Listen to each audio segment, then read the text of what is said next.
World's biggest astrology community in Tamil. Online Astro TV, வாழ்வின் வெளிச்சம். Online astro டிவியை கண்டு மகிழுங்கள். ஆன்லைன் ஆஸ்ட்ரோ டிவி நேயர்கள் அனைவருக்கும் அன்பான வணக்கம்.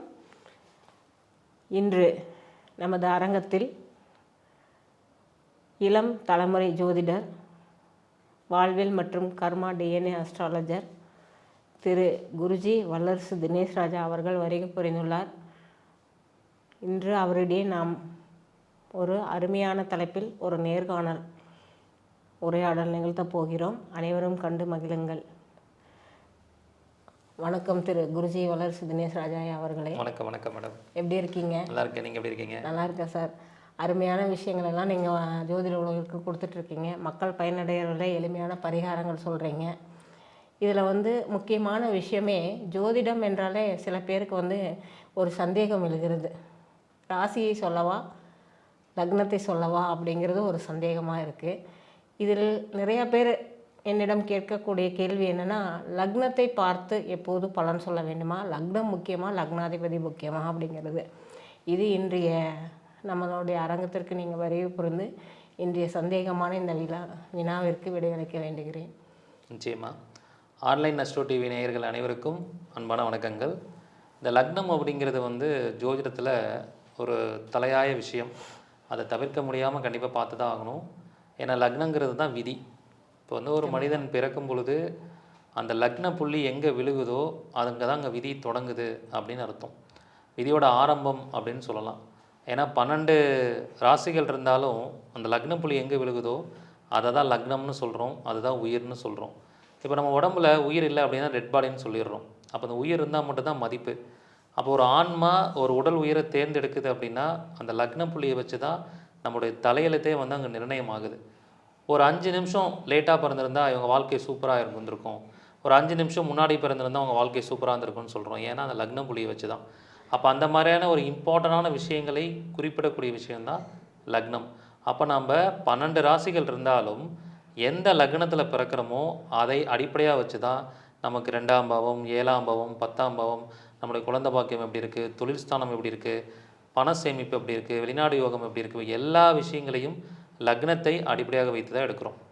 அப்போ எந்த ஒரு யோகமும் லக்னத்தை பேஸ் பண்ணி தான் பார்க்க போகிறோம், அதோட பலன்களை எடுக்க போகிறோம்.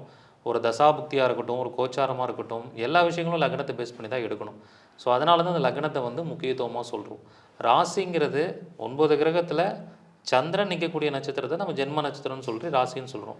அது நம்முடைய உடல் அமைப்பை சொல்லக்கூடியது. அப்போ நம்மளுடைய சோல், நம்மளுடைய உயிர் எல்லாத்தையும் மையப்படுத்தக்கூடிய விஷயம் லக்னம் தான். அப்போ லக்னத்தை தான் பெரும்பான்மையாக நம்ம ஜோதிடத்தில் எடுக்கணும். அதை காரணத்தை கொண்டும் அவாய்ட் பண்ணவே கூடாது. நன்றி குருஜி. அடுத்தது லக்னம் ரொம்ப முக்கியம்னு சொல்லிட்டீங்க.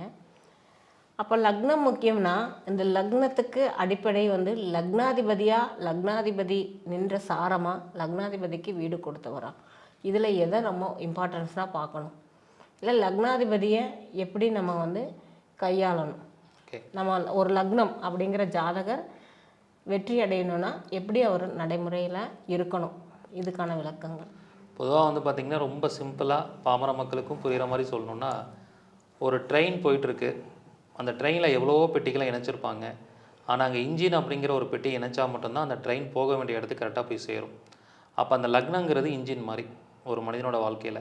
அப்போ மற்ற அந்த பெட்டிகள் மற்ற இருக்கக்கூடிய 12 பாவங்களாக நம்ம கன்சிடர் பண்ணிக்கலாம்.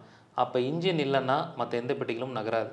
அப்போ லக்ன பாவங்கிறது தான் ஒரு மனிதனை அதை மையப்படுத்தி தான் எல்லா விஷயங்களுமே இயங்கும். ஒரு மனிதனுக்கு வருமானம் வரணும்னா யாருக்கு வரணும்? அந்த ஜாதகருக்கு வரணும். லக்னம் தான் ஜாதகர். அதே மாதிரி ஒரு மனிதன் வீடு கட்டணும்னா அந்த ஜாதகர் இந்த வீட்டில் வசித்து அந்த சுகத்தை அனுபவிக்கணும். ஒருத்தருக்கு திருமணம் ஆகணும்னா அந்த ஜாதகருக்கு திருமணமானால் தான் அவர் திருமணம் ஆகிருக்காரு, தம்பதியாக இருக்காங்கன்னு சொல்ல முடியும். அப்போ எல்லாமே அந்த லக்னத்தை பேஸ் பண்ணி தான் இயங்கும். அப்போ லக்னங்கிறது தான் இன்ஜின் மாதிரி. அப்போ லக்னம் ஒருத்தருக்கு பலமாக இருக்கணும் அப்படின்னா அதை யார் முடிவு பண்ணுறாங்க அப்படின்னு பார்க்கும்போது அந்த லக்னத்தோட கண்ட்ரோலர் யாரோ அவங்கள நம்ம எடுக்கணும். அவர் தான் லக்னத்தின் அதிபதின்னு சொல்கிறோம், லக்னாதிபதின்னு சொல்கிறோம். இப்போ நம்ம எந்த லக்னத்தில் பிறந்திருக்கோமோ அந்த லக்னத்துக்குன்னு ஒரு அதிபதி இருப்பார், ஒரு கிரகம் வருவார். அவரை தான் லக்னா லார்டுன்னு சொல்கிறோம். அந்த லக்னா லார்டு அப்படிங்கிறவர் தான், லக்னாதிபதி தான் ஒரு முக்கியமான தன்மையை வகிக்கிறார். அப்போ அவர் ஜாதகத்தில் கெடக்கூடாது. கெடாமல் நல்லா இருந்தாலே அந்த ஜாதகர் எப்படியாவது போராடி மிகப்பெரிய வெற்றியை அடைஞ்சிருவார். இப்போ குருஜி, பொதுவாக நீங்கள் லக்னம் லக்னாதிபதி சொன்னீங்க. சில பேர்த்துக்கு வந்து லக்னம் ராசி இரண்டுமே வந்து ஒரே வீடாக அமைஞ்சிரும், ஒரே ராசியாக அமைஞ்சிரும், ஒரே நட்சத்திரத்துலையும் இருக்கும். இதுக்கு பொதுவாக என்ன பலனாக எடுத்துக்கலாம்? நம்ம லக்னத்தை இதுங்க பேசணுமா, ராசியை பேசணுமா? இல்லை ராசி அதிபதியாக செயல்படுவாரா, லக்னாதிபதியாக செயல்படுவாரா அந்த கிரகம்? இந்த அமைப்புகளை பொறுத்த வரைக்கும் இவங்களுக்கு குணநலன்கள் பார்த்திங்கன்னா ரொம்ப ஸ்ட்ராங்காக ஒரே மாதிரியே இருக்கும். இப்போ வந்து ஒருத்தங்க மேஷ லக்னத்தில் பிறந்திருக்காங்கன்னா லக்னாதிபதியும் செவ்வாய், மேஷ ராசியில் பிறந்திருக்கும் போது ராசி அதிபதியும் செவ்வாய்.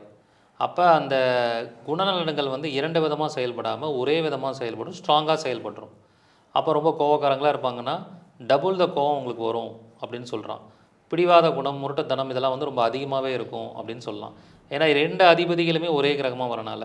ஆனால் இவங்க தான் பார்த்திங்கன்னா மனசு சொல்கிறதையும் மைண்டு சொல்கிறதையும் ரெண்டையுமே ஒரு சேர செயல்படுத்துவாங்க. ஏன்னா சந்திரன்னா மனசு, லக்னம் அப்படிங்கிறது மைண்டு. அப்போ சிந்திக்கிற விஷயம் ரெண்டும் ஒரு சேர இருக்கும். சில பேர் வந்து எமோஷ்னலாக செயல்படுவாங்க, சில பேர் மைண்ட் லெவலில் செயல்படுவாங்க. இந்த வித்தியாசம் வந்து லக்னம் வேறையாக இருக்கிறவங்களுக்கும் சந்திரன் ராசி வேறையாக இருக்கிறவங்களுக்கும் வேறு மாதிரி செயல்படும். பட் லக்னமும் ராசியும் ஒன்றா இருக்கிறவங்க வந்து பார்த்திங்கன்னா மைண்டும் எமோஷன்ஸும் ஒரே மாதிரி செயல்படும். அதுதான் அவங்களுடைய ப்ளஸ் பாயிண்ட். Okay, super. அப்போது இப்போ லக்னம் பற்றி சொல்கிறீங்க, லக்னமோட கேரக்டரிஸ்டிக்ஸ் சொல்கிறீங்க. இப்போ நீங்கள் நிறைய வகுப்புகள் எடுத்துகிட்ருக்கிறது கண்டினியூஸாக பண்ணிகிட்ருக்கீங்க. இப்போ லக்னம் சார்ந்து, இப்போ லக்னம் தான் பேஸ், எல்லாமே லக்னத்தை வச்சு தான் எல்லாமேன்னு சொல்லியாச்சு.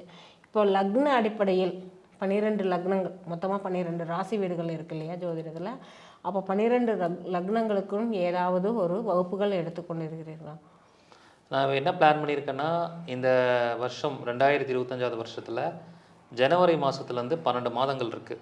ஜனவரிலேருந்து டிசம்பர் வரைக்கும் ஒவ்வொரு மாதமும் ஒவ்வொரு லக்னத்தை பற்றியும் ஒரு முழுமையான வகுப்பு எடுக்கலான்னு திட்டம் பண்ணியிருக்கேன். ஸோ ஜனவரி மாதத்தில் மேஷ லக்னம் மேஷ ராசி இதை சார்ந்த ஒரு வகுப்பு. அப்போ மேஷ லக்னம் மேஷ ராசியில் பிறந்தவங்க வாழ்க்கையில் என்னென்ன விஷயங்கள்லாம் பண்ணலாம், பண்ணக்கூடாது, அவங்க வாழ்க்கையில் ஜெயிக்கணுன்னா என்ன மாதிரியான பரிகாரங்கள் பண்ணணும் அப்படிங்கிறது ஒரு முழுமையான வகுப்பை எடுக்கலாம் அப்படின்னு பிளான் பண்ணியிருக்கேன். ஸோ அந்த வகுப்பை வந்து பார்த்திங்கன்னா 26ஆம் தேதி, அதாவது 4வது ஞாயிற்றுக்கிழமை அன்னைக்கு ஜனவரி மாதம் இந்த வகுப்பு கண்டக்ட் பண்ணலான்னு இருக்கேன். ஸோ அதில் எல்லாருமே பயன்பெற்று கொள்ளலாம். ஏன்னா இந்த வகுப்பு வந்து பலனை விட பரிகாரங்கள் நிறையா சொல்லிக் கொடுக்க போகிறேன். காமனாக எல்லா மக்களுமே அவங்களுக்கு மேஷ லக்னம் பிறந்திருப்பாங்கன்னு தெரியும், மேஷ ராசியில் பிறந்திருப்பாங்கன்னு தெரியும். அப்போ அவங்க வாழ்க்கையை மேம்படுத்திக்கிறதுக்கு என்னென்ன மாதிரியான பரிகாரங்கள்லாம் பண்ணலாம், ஒரு வாழ்வியல் பரிகாரத்துலேருந்து கோயில் பரிகாரம் வரைக்கும், தாந்திரிக பரிகாரத்துலேருந்து எல்லா விதமான பரிகாரங்களுமே சொல்லிக் கொடுக்க போகிறேன். அந்த வகுப்பில் கலந்து கொண்டு பயன்பெறலாம். நன்றி குருஜி, அருமையான விஷயம். ஏன் அப்படின்னா பொதுவாகவே லக்னம்னே நிறைய பேத்துக்கு தெரியாது. எந்த கோவிலுக்கு போனாலுமே எல்லாருமே பார்த்திங்கன்னா நட்சத்திரம் சொல்லி அர்ச்சனை பண்ணிடுவாங்க, ராசி சொல்லிடுவாங்க, லக்னம் தெரியாது. இப்போ நம்ம ஜோதிடர்கள்கிட்ட போகும்போது மட்டும்தான் அது வந்து லக்னம் அப்படிங்கிற ஒரு விஷயத்தை வேணும், லக்னம் பேஸ் பண்ணி 12 வீடுகள் நம்ம எல்லாமே சொல்லிடுறோம். அப்போ லக்னத்தை பற்றி முழுமையாக தெரிஞ்சு அதுக்கப்புறம் லக்னாதிபதிக்கும் ஒரு பரிகாரம், லக்னத்துக்கு ஒரு பரிகாரம், லக்னாதிபதி நின்ற வீட்டுக்கு ஒரு பரிகாரம்னு உங்களோட வகுப்புகளில் வந்து இந்த பரிகாரங்கள் கொடுக்கும்போது அவங்க இன்னுமே மேலும் சிறப்படைவாங்க. இதில் வந்து இப்போ மேஷ லக்னத்துக்கான வகுப்புன்னு சொல்லிட்டீங்க. அப்போ அதுக்கான கேள்விகள் கேட்கணும் இல்லையா? இப்போ மேஷ லக்னம்னா பொதுவான குணநலன்களில் ஒரு 2 பாயிண்ட்டுகள் சொல்லுங்கள். ஓகே, பொதுவாக மேஷ லக்னக்காரங்க பார்த்தீங்கன்னா அந்த இடத்துல தான் சூரியன் உச்சமாகிறார், அங்கே தான் சனி நீசமாகிறார். அவங்களுக்கு எப்பயுமே இறங்கி வேலை செய்கிறது பிடிக்காது, ஆளுங்களை வச்சு வேலை வாங்குறது தான் அவங்களுக்கு ரொம்ப பிடிக்கும். சூரியனாலே தலைமை தாங்குதல் அப்படின்னு அர்த்தம். சனி அங்கே நீசமாயிட்டால் அங்கே உழைப்பே இருக்காது. அப்போ மேஷ லக்னக்காரங்க உழைக்கணும்னு இறங்கி போனாங்கன்னா அவங்களுக்கு ஜெயிக்க முடியாது. உழைக்கக்கூடிய வர்க்கங்களை கூட வச்சுக்கிட்டு அவங்க வேலை வாங்கணும், ஒரு முதலாளியாக இருக்கணும், தலைமை தாங்கணும், அந்த மாதிரி தன்மையில் போனாங்கன்னா அவங்க நிச்சயமாக ஜெயிக்க முடியும். அதான் முதன்மையான லக்னம்னு சொல்கிறோம். ரெண்டாவது மேஷ லக்னத்துக்குன்னு ஒரு அமைப்பு இருக்குது, அது சின்னம் என்ன சொல்கிறோம், ஆடு அப்படின்னு சொல்கிறோம். அப்போ ஆடுங்கிறது என்ன பண்ணணும்னா ஒரு விஷயத்தை திரும்ப திரும்ப செஞ்சுக்கிட்டே இருக்கும். அப்போ இவங்கள்ட்ட வந்து ஒரு கன்சிஸ்டன்சி இருக்கும், திரும்ப திரும்ப ஒரு விஷயத்தை செஞ்சு அதை ஜெயிக்கணும் அப்படின்னு நினைப்பாங்க. அதே மாதிரி கொஞ்சம் சுயநலவாதியாக இருப்பாங்க. அதான் முதல் லக்னங்கிறனால தன்னுடைய நலத்தின் மேலே அதிக அக்கறை இருக்கும். நான் நல்லா இருக்கணும், நல்ல பேர் வாங்கணும், எல்லோரும் என்னை பாராட்டணும், என்னை யாரும் குறை சொல்லிடக்கூடாது, நான் தப்பே பண்ணாலும் அவ்வளோ சீக்கிரம் ஒத்துக்க மாட்டாங்க. அந்த மாதிரியான கேரக்டர்லாம் அவங்கள்ட்ட இருக்கும். அப்போ இந்த தன்மைகள்லாம் இருக்கும். பொதுவாக மேஷ லக்னக்காரங்க கொஞ்சம் ஹைட்டாகவும் இருப்பாங்க, பார்க்குறதுக்கு ஓரளவுக்கு மீடியம் எபோவ் ஆவரேஜ் ஹைட் வந்து அவங்களுக்கு இருக்கும். இதெல்லாம் ஒரு பேசிக் கேரக்டராக மேஷ லக்னத்துக்கு சொல்லலாம். அருமை குருஜி. இப்போ வந்து லக்னம் எப்படி இருப்பாங்கன்னு சொல்லிட்டீங்க. அப்போது இந்த லக்னாதிபதி தான் எல்லாமே பேஸுன்னு சொல்லிட்டு வச்சுங்க. அப்போது லக்னாதிபதிக்கு தன்மைகள் இருக்கும் இல்லையா, உச்சம் நீச்சம் ஆட்சின்னு சொல்லுவாங்க. இப்போ மேஷ லக்னத்துக்கு அதிபதியாக நம்ம செவ்வாய் சொல்கிறோம். இப்போ செவ்வாய் அப்படின்னாவே நம்ம ஜோதிடத்தில் பார்த்திங்கன்னா முக்கியமான விஷயம் அப்படின்னா வீரம் செயல்பாடுகள் சொல்லக்கூடிய ஒரு காரகத்துவம், வீடு மனை அப்படிங்கிற ஒரு விஷயத்துக்கான காரகத்துவமாக இருக்கார். அப்போது ஒருவேளை இந்த லக்னாதிபதி உங்களுடைய பல வகுப்புகள் நாங்கள் பயின்றதால சொல்கிறோம், கிரக வலிமைன்றதை முக்கியமாக நீங்கள் குறிப்பிடுவீங்க. அப்போ அந்த லக்னாதிபதி வலிமை இழந்திருந்தால் அதற்கான விஷயங்கள் என்ன, அதுக்கான பரிகாரங்கள் என்ன, அதுக்கு எளிய அந்த லக்னாதிபதி ஸ்ட்ராங் பண்ணி அவங்க அந்த வீடு மனை வாகனம் மற்றும் வீர தீர செயல்கள் அவங்க எப்படி இருக்கணும் அப்படிங்கிறதுக்கான விளக்கங்கள். பொதுவாக மேஷ லக்னக்காரங்களுக்கு என்னென்னா லக்னாதிபதி கெட்டு போயிட்டாலே அடிக்கடி உங்கள் ஹேர் ஸ்டைலை மாற்றிடணும். மொட்டை அடிக்கிறது ஒரு பரிகாரம். முருகன் கோயிலுக்கு போய் மொட்டை போட்டாங்கனாலே அவங்களுக்கு எவ்வளோ பிரச்சனை இருந்தாலும் சால்வ் ஆகிடும். என்ன காரணம்னா மேஷ லக்னக்காரங்களுக்கு இன்னொரு ஆதிபத்தியமே 8ஆம் வீடு ஆதிபத்தியமாக வருது, 1-8. அப்போ ஒரு விஷயத்தை இழக்கும் போது தான் அவங்களுக்கு சுய முன்னேற்றம் அப்படிங்கிறதே கிடைக்கும். லக்னங்கிறது தான் செல்ஃப் டெவலப்மெண்ட் அப்படின்னு அர்த்தம். அப்போ மேஷ லக்னக்காரங்க தன்னுடைய அழகை இழக்கும் பொழுது அவங்களுக்கு மிகப்பெரிய முன்னேற்றம் வரும். மேஷ லக்னக்காரங்க ஒரு ஆண்கள் பார்த்திங்கன்னா சொட்டத்தலை ஆகும்போது முடி கொட்டும் போது பார்த்திங்கன்னா அவங்க வாழ்க்கையில் வளர்ச்சி வந்துக்கிட்டே இருக்கும். ஒரு விஷயத்தை இழக்கும் பொழுது அவங்களுக்கு பெரிய முன்னேற்றம் கிடைக்கிது. அப்போ ஏன்னா 1-8 தொடர்பே அதுதான். இந்த மாதிரியான ஒரு சின்ன சின்ன பரிகாரங்கள்லாம் இருக்குது, அதை செஞ்சுக்கும் போது நல்லா இருப்பாங்க. செவ்வாய் கெட்டு போனாலே நம்ம ஒன்று ரத்த தானம் பண்ணிடணும். பிளட் டொனேஷன் பண்ணிட்டாலும் அவங்களுக்கு மேஜரான பிரச்சனைகள் வராமல் அதில் வந்து தப்பிச்சுக்க முடியும். அதே மாதிரி அது நிற்கக்கூடிய நட்சத்திரத்துக்கும் அந்த நட்சத்திர உணவு ரெகுலராக தானம் பண்ணிகிட்டே இருக்கலாம்.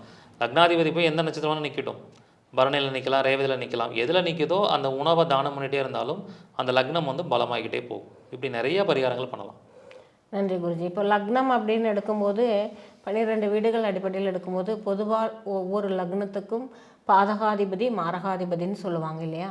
பொதுவான மாரகாதிபதிகள் சில விஷயங்களை செய்வாங்க, லக்னத்துக்குரிய பாதகாதிபதிங்கிற ஒரு விஷயத்தை செய்வார், மாரகாதிபதி ஒரு இது. இதில் வந்து பார்க்கும்போது மேஷ லக்னத்திலேயே அவன் பாதகாதிபதினு சொல்லக்கூடிய சனி நீசம் பெறார். நீசம் பெறும்போது எவ்வாறு இருக்கணும்னு நீங்கள் முன்பே குறிப்பிட்டீங்க. ஆனால் ஒருவேளை அந்த பாதகாதிபதி மேஷ லக்னக்காரங்களுக்கு உச்சம் பெற்றால் ஏற்படக்கூடிய வலு என்ன, அதற்கான பலன் என்ன? பொதுவாக வந்து எந்த ஒரு கிரகமே பார்த்திங்கன்னா நெகட்டிவான ரோல் மட்டும் அந்த கிரகத்துக்கு இருக்காது, கண்டிப்பாக பாசிட்டிவான ரோலும் இருக்கும். மேஷ லக்னத்துக்கு சனி பாதகாதிபதினு சொன்னாலும் அவர் தான் வந்து ஜீவனஸ்தான அதிபதியாக வரார், அவர் தான் லாபஸ்தான அதிபதியாக வரார். அப்போ நிறைய பிஸ்னஸ்மேன் ஜாதகத்தில் மேஷ லக்னத்தில் பிறந்திருப்பாங்க, சனி உச்சமாக இருக்கும், பொருளாதாரத்தில் மிகப்பெரிய லெவலில் வருவாங்க. அதே மாதிரி அவங்க தொழில் வளத்துலேயும் நல்லா சிறப்பாக இருப்பாங்க. ஆனால் அவங்க கல்யாண வாழ்க்கையில் பிரச்சனை ஆகிடும். ஏன் அப்படின்னா அந்த 10-11 கூடியவன் போய் உச்சமாகிற இடம் கலத்திரஸ்தானத்தில் போய் உச்சமாகிறார், 7ஆம் இடத்துல. அப்போ திருமணங்கிற ஒரு விஷயத்தை இழந்து பொருள் வாழ்க்கையில் மிகப்பெரிய லெவலில் ஜெயிக்கிறாங்க. அப்போ அவங்க வாழ்க்கை முறை எதை இழக்கிறாங்களோ அதை பொறுத்து தான். அப்போ ஒரு ஜோதிடத்தில் ஒரு கான்செப்ட் இருக்குன்னா அந்த விதியை 100% ஒருத்தங்களுக்கு அப்படியே சொல்லிடக்கூடாது. அது அனுபவத்தோடு பொருத்தி பார்க்கணும். அவங்களுடைய கர்மா கான்செப்ட் எப்படி இருக்குன்னு பார்க்கணும், அவங்க எந்த விஷயத்தை இழந்திருக்காங்கன்னு பார்க்கணும், எந்த விஷயம் அவங்களுக்கு பாசிட்டிவாக கிடச்சிருக்குன்னு பார்க்கணும். 7ல் போய் அந்த சனி உச்சமாகுது. சில பேருக்கு என்ன ஆகும், திருமண வாழ்க்கை சிறப்பாக இருக்கும், தொழில் பண்ணி நஷ்டம் அடைஞ்சிருவாங்க, அப்படியும் நடக்கும். சில பேர் என்ன பண்ணுவாங்க, தொழிலையும் ஜெயிச்சிருப்பாங்க, திருமண வாழ்க்கையிலையும் ஜெயிச்சிருப்பாங்க. என்ன காரணம் அப்படின்னு பார்த்தீங்கன்னா முதல் திருமணம் டிவோர்ஸ் ஆகிருக்கும், சூப்பர், அல்லது ஒரு மாற்றுத்திறனாளியே கல்யாணம் பண்ணிவிடுவாங்க. அப்போ அந்த பாதகாதிபதி தோஷம் அதில் அடிபட்டு போயிடும். அப்போ எந்த ஒரு தோஷமும் தோஷமாக வேலை செய்யாமல் சில பேர் அதை பரிகாரமாக அவங்க வாழ்க்கையை மாற்றிக்குவாங்க. அதுக்கு ஒரு நல்ல ஜோதிடர்கள் வந்து வழிகாட்டுதல் கொடுத்துருக்கலாம், அல்லது அவங்க பூர்வ புண்ணியம் நல்லா இருக்கும்போது இயற்கையாகவே இது நடந்துடும். ஸோ இப்படி நாம் அந்த விஷயங்களை அணுகணும். நன்றி குருஜி, அருமையான பதில். பொதுவாக இப்போ வந்து லக்னம் ராசி தசாபுத்தி அந்தரம் எதுவுமே இல்லாமல் ஒரு லக்னம்னு எடுத்துக்கிட்டால் அந்த லக்னக்காரங்க, இப்போ மேஷம்னா லக்னாதிபதி செவ்வாய், மேஷ லக்னக்காரங்கள் எந்த ஒரு விஷயத்தையும் செய்யாமல் எளிமையான பரிகாரம் செய்து வெற்றி பெறக்கு ஏதாவது உங்ககிட்ட இருந்து ஒரு பதில்? நிச்சயமாக நிறைய பரிகாரங்கள் இருக்குது. இதை வந்து ராசி தத்துவங்களின் அடிப்படையில் நாம் இந்த பரிகாரங்கள் நிறைய எடுக்கலாம். மேஷம் அப்படிங்கிறது நெருப்பு தத்துவத்தை சொல்லக்கூடியது. அப்போ நெருப்பு தத்துவம் அப்படிங்கிறது ஹோமம் செய்வது நெருப்பு தத்துவம், விளக்கு போடுவது நெருப்பு தத்துவம். அப்போ ஒரு சில கோயில்களுக்கு விளக்கு வாங்கி டொனேட் பண்ணுங்கள். ஹோமங்கள் நடக்கும்போது ஹோமத்தில் போடக்கூடிய சமித்து குச்சிகள், மூலிகைகள், தானியங்கள் வாங்கி நீங்கள் ரெகுலராக தானம் பண்ணிட்டு வந்தீங்கனாலே அந்த லக்னம் வந்து நல்ல பலமாக மாறும். ரெண்டாவது, தர்ம அர்த்த காமமுச்ச வீட்டில் மேஷம் அப்படிங்கிறது தர்ம வீடு. அப்போ இயற்கையாகவே இவங்க தர்மம் பண்ணாலே இவங்க வாழ்க்கை ரொம்ப சக்ஸஸ்ஃபுல்லாக இருக்கும். அல்லது தர்மம் யாராவது பண்ணுறாங்கன்னா அவங்க கூட சேர்ந்து பணியாற்றுங்க. இப்போ நிறைய என்ஜிஓ வச்சுருப்பாங்க, கண்டிப்பாக அறக்கட்டளை வச்சுருப்பாங்க. நம்ம அவங்களோட சேர்ந்து ஒரு வாலண்டியர் சர்வீஸ் பண்ணாலே தர்ம வீடு ஆக்டிவேட் ஆக ஆரம்பிச்சிடும். இப்படி அந்த தத்துவங்களின் அடிப்படையில் ரொம்ப சிம்பிளிஃபைடாக நம்ம பரிகாரம் பண்ணிக்கிட்டே போகலாம். அதில் 3 நட்சத்திரம் இருக்குது, அஸ்வினி, பரணி, கிருத்திகை. அப்போ இந்த 3 நட்சத்திரங்களோட இயக்கங்களையும் நம்ம ஏதாவது ஒரு விதத்தில் ஒரு தான தர்மங்களாக பண்ணிட்டு வந்தாலும் அதற்கான ரிசல்ட்டும் அவங்களுக்கு எளிமையாக கிடைக்கும். அப்போ லக்ன புள்ளியை வச்சும் சில பரிகாரங்கள் பண்ணலாம். அஸ்வினியில் உங்களுக்கு லக்ன புள்ளி விழுந்துருச்சா, நீங்கள் என்ன பண்ணுங்கள், தலைக்கு தைக்கிற எண்ணெய் வாங்கி தானம் பண்ணுங்கள். பரணியில் விழுந்துருச்சா, அடுப்பு தானம் பண்ணுங்கள். கிருத்திகையில் விழுந்துருச்சா, கிருத்திகை அப்படிங்கிறத வந்து பேரிச்சம்பழத்தை தானம் பண்ணுங்கள். இப்படி அந்த சூட்சமங்களை நம்ம எப்படி வேணாலும் பரிகாரமாக சொல்லலாம். அருமை குருஜி. அப்போ பொதுவாக ஒரு லக்னம்னு எடுத்துக்கிட்டால் அந்த லக்னாதிபதி வலு ரொம்ப முக்கியம்னு சொல்கிறீங்க. லக்னத்தை பேஸ் பண்ணி தான் எல்லா விஷயம்னு சொல்கிறீங்க. இப்போது நம்ம வந்து அடுத்த வர வகுப்புன்னு சொல்லும்போது பார்த்திங்கன்னா லக்ன வகுப்புன்னு சொல்லிங்க, அதுக்கு மேசத்துக்கான விஷயம் சொன்னீங்க, மேசத்துக்கான விளக்கங்கள் கொடுத்தீங்க. இப்போ மேஷ லக்னத்துக்கு அதிபதியான செவ்வாய் அப்படிங்கிறது ஒருத்தருக்கு ரொம்ப முக்கியமான விஷயம். அவர் 10ஆம் வீட்டில் திக்பலம் அப்படின்னு சொல்லுவாங்க செவ்வாய்க்கு. அப்போது மேஷத்துக்கு திக்பலம் பெற்ற செவ்வாயாக இருந்தால் அவர் வந்து தொழிலில் எப்படி வருவார்? ஓகே, பொதுவாக என்னென்னா செல்ஃப் டிசிஷன் அப்படிங்கிறது ரொம்ப நல்லாயிருக்கும். லக்னாதிபதியே 10ஆம் இடத்தோட தொடர்பாயிடுச்சுன்னா யாருடைய பேச்சையும் கேட்க மாட்டார். எனக்கு எல்லாமே தெரியுங்கிற நோக்கத்தில் செல்ஃப் டிசிஷனாக அவர் பாட்டுக்கு போய்கிட்டே இருப்பார். ஆனால் ஒரு சிக்கலாக இருக்குது, 8ஆம் அதிபதியாகவும் வரார். அப்போ என்ன ஆயிரும், சில இடங்களில் தப்பான முடிவுகள் எடுத்து இவரே அந்த முடிவுக்கு அழிவுக்கு காரணமாக மாறிடுவார். ஸோ அப்போ ஒரு இடங்களில் சிக்கல் வரும்போது அதுக்கான பரிகாரங்களை பண்ணிக்கிட்டு தனக்குள்ளே ஒரு ஸ்பீட் பிரேக்கர் வச்சுக்கணும். மேஷலக்கணக்காரங்க தன்னோட முடிவுகளை என்னதான் எடுத்தாலும் அனுபவம் மிக்கவங்கள்ட்ட ஒரு அட்வைஸ் கேட்குறது, கேட்க மாட்டாங்க அவ்வளோ சீக்கிரம். இருந்தாலும் கேட்டு சில விஷயங்களை முடிவு பண்ணணும். ஏன்னா 8ஆம் அதிபதி ஆதிபத்தியமாக வரனால அதெல்லாம் அவங்க என்ன பண்ணிக்கணும்னா ரொம்ப வேகமாக ஃபோர்ஸாக இருப்பாங்க. அப்போ அடிக்கடி பிளட் டொனேஷன் பண்ணாலே ஃபிசிக்கலி அவங்களுக்கு என்ன ஆகிடும்னா அந்த ஃபோர்ஸ் கம்மியாகிடும். அப்படி பண்ணிகிட்டு இருந்தாலே அவங்களுக்கு வந்து அந்த திக்பலமாக இருந்தாலும் நெகட்டிவிட்டி வராமல் கொஞ்சம் பாசிட்டிவாக வேலை செய்யும். அருமையான விளக்கம் குருஜி. இன்னும் ஒரே ஒரு கேள்வி. இப்போ மேஷம் அப்படின்னா செவ்வாய்ன்னு சொல்லிட்டு, செவ்வாய்னா பொதுவாக வந்து பெண்களுக்கு கணவன் சொல்லக்கூடியவன், செவ்வாயை மங்களகாரகன்னு சொல்கிறோம், மாங்கல்ய ஸ்தானத்துக்கும் அதிபதின்ற. அப்போ அவரே அஷ்டமஸ்தானத்துக்கு அதிபதியாக வரார். அப்போ பெண்களோட ஜாதகத்தில் பொதுவாக மேஷ லக்னத்தில் ஒரு பெண் பிறந்திருக்காங்க அப்படின்னா அவங்களுக்கு 8ஆம் இடத்துல செவ்வாய் இருந்தால் அந்த கணவனின் ஆயுளுக்கு ஏதாவது பிரச்சனை வருமா, அல்லது அவங்களுடைய மாங்கல்ய பலத்துக்கு ஏதாவது தோஷமா? ஆக்சுவலாக இது தோஷமாக பார்க்க தேவையில்லை. ஏன்னா இது வந்து அவங்களுக்கு தான் தோஷத்தை கொடுக்கும். லக்னாதிபதி தான் போய் 8ல் மறைகிறார். 8ஆம் அதிபதி 8லேயே இருக்கிறது அது விபரீத ராஜயோகம் தான். மறைவன் மறைந்து போகக்கூடிய கிரகம் மறைந்து போயிட்டால் கிட்டிடம் ராஜயோகம்னு சொல்கிறோம். அந்த விபரீத ராஜயோகம் தான். 6, 8, 12 கூடியவன் அந்த வீடுகளிலே அமரலாம். அப்போ இதை வந்து மாங்கல்ய பலத்தை தான் கொடுக்குமே ஒழிய அவங்களுக்கு பிரச்சனையே கொடுக்காது. ஸோ அப்போ இதை வந்து ஒரு பாசிட்டிவாக எடுத்துக்கலாம். 8ஆம் இடத்துல செவ்வாய் 8லேயே ஆட்சி பெறுறது நல்லது. பட் அதில் இருக்கக்கூடிய நட்சத்திரங்களை பார்க்கணும். ஒருவேளை கேட்டை நட்சத்திரத்தில் நின்றுச்சு அப்படின்னா அது வேதகன் சாரம், அப்போ சில தொந்தரவுகளை கொடுக்கும். அந்த மாதிரி அது எந்த நட்சத்திர சாரத்தில் இருக்குன்னு பார்த்து முடிவு பண்ணணும். அதுக்கு எளிமையான பரிகாரங்கள் பண்ணிக்கலாம். அந்த நட்சத்திர உணவை தானம் பண்ணிட்டாலே மேக்ஸிமம் இம்பேக்ட்ஸ் வந்து குறைஞ்சிரும். நன்றி குருஜி, அருமையான விளக்கங்கள் கொடுத்தீங்க. இப்போ நம்மளுடைய அரங்கத்திற்கு வந்து நம்ம குருநாதர் வல்லரசு தினேஷ் ராஜா அவர்கள் வந்து மேஷ லக்னத்தை பற்றி பல கருத்துக்கள் சொன்னார். லக்னாதிபதியின் வலிமை எவ்வாறு இருக்க வேண்டும் என்றும் சொன்னார். அவர் வருகிற ஜனவரி மாதம் 26ஆம் தேதி மேஷ லக்னத்துக்கான வகுப்பு எடுக்க உள்ளார். அனைவரும் இந்த வகுப்பில் கலந்து கொண்டு பயன்பெறுங்கள். லக்னத்தையும் லக்னாதிபதியும் அவருடைய செயல்பாடுகளையும் தெரிந்து அதற்கு எளிமையான பரிகாரங்கள் தெரிந்து அனைவரும் கற்றுக்கொண்டு பயனடையுங்கள். நன்றி, வணக்கம், வாழ்க வளமுடன். நன்றி குருஜி. நன்றி, வணக்கம். வாழ்க வளமுடன். வாழ்க வளமுடன்.